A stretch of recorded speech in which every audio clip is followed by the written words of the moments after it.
Ներկայացվել է օրենսդրական փաթեթ, որի նպատակն է լուծել այն խնդիրը, երբ բազմաբնակարան շենքերի տակ գտնվող հողամասերի շուրջ դատական վեճերի պատճառով քաղաքացիները չեն կարողանում ստանալ կամ գրանցել իրենց բնակարանների սեփականության իրավունքը։ Նախագիծն ազգային ժողովում ներկայացրել է արդարադատության նախարարի տեղակալ Տիգրան Դադունցը։ Գործնականում հաճախ առաջանում են իրավիճակներ, երբ հողամասի սեփականության վերաբերյալ վեճը կասեցնում է ամբողջ շենքի բնակարանների նկատմամբ իրավունքների գրանցման գործընթացը, ստեղծելով անորոշություն հարյուրավոր քաղաքացիների համար։ Արդյունքում ձևավորվում է օրինական ակնկալիք, որը չի իրացվում։ Մարդիկ չեն կարողանում ձևակերպել ձեռք բերված գույքի նկատմամբ իրենց իրավունքները։ Պետական կամ տեղական ինքնակառավարման մարմնի հայցով հարուցված հողամասի շուրջ դատական վեճի առկայությունը այլևս խոչընդոտ չի լինի կառուցված շենքից բնակարանի սեփականության իրավունքի փոխանցման համար, ինչպես նաև կառուցվող շենքից բնակարանի գնման իրավունքի ձեռքբերման համար։ Գնորդը կստանա բնակարանի նկատմամբ սեփականության իրավունքը,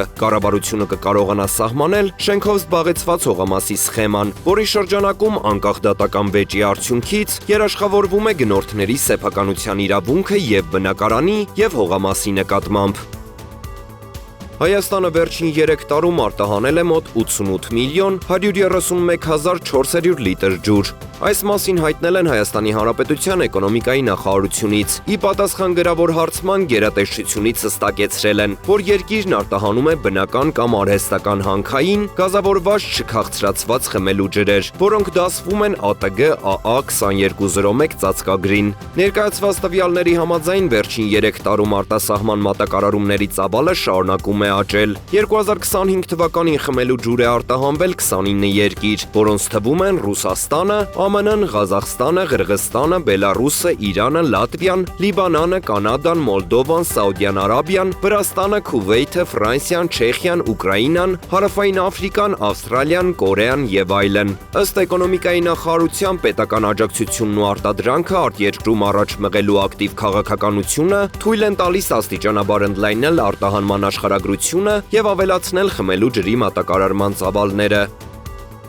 Քաղաքաշինության կոմիտեի նախագահ Եղիազար Վարդանյանի գլխավորությամբ տեղի է ունեցել քաղաքաշինության կոմիտեի նախագահինքից հասարակական խորհրդի անդրանիկ նիստը։ Նիստի ընթացքում Եղիազար Վարդանյանը նախ ներկայացրել է կառավարության գործունեության հնգամյա միջոցառումների ծրագրով ընթացիկ տարում կոմիտեի կողմից իրականացվող միջոցառումները, առանձնացրել է կոմիտեի մշակած շինարարության գնագոյացման նոր քաղաքականությունը եւ անդրադարձել անհատական բնակելի տների կառուցման պարզեցված ընթացակարգին։